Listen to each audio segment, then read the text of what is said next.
55তম মহান বিজয় দিবস উপলক্ষে নওগাঁর পোরশা উপজেলায় শহীদ পিঙ্কু বালিকা উচ্চ বিদ্যালয় মাঠে যুব শ্রমিক ও ছাত্রদের অংশগ্রহণে একটি প্রীতি ফুটবল টুর্নামেন্ট অনুষ্ঠিত হয়েছে।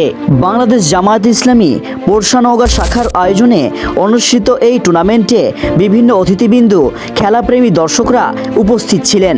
খেলায় যুবকদের স্বতঃস্ফূর্ত অংশগ্রহণে মাঠ জুড়ে উৎসবমুখর পরিবেশের সৃষ্টি হয়।